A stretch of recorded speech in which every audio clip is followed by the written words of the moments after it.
હવ બેહી જાય પણ મારા ભાગલ ગાડે કોઈ બેહે નહીં ને તેની મને મેળવીને હાથ કરજે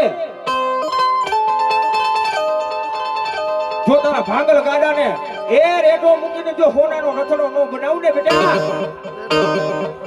તેથી તો મને મેળવીને ખોટું લાગી ગયું હોય મારી જીવની જીવાયું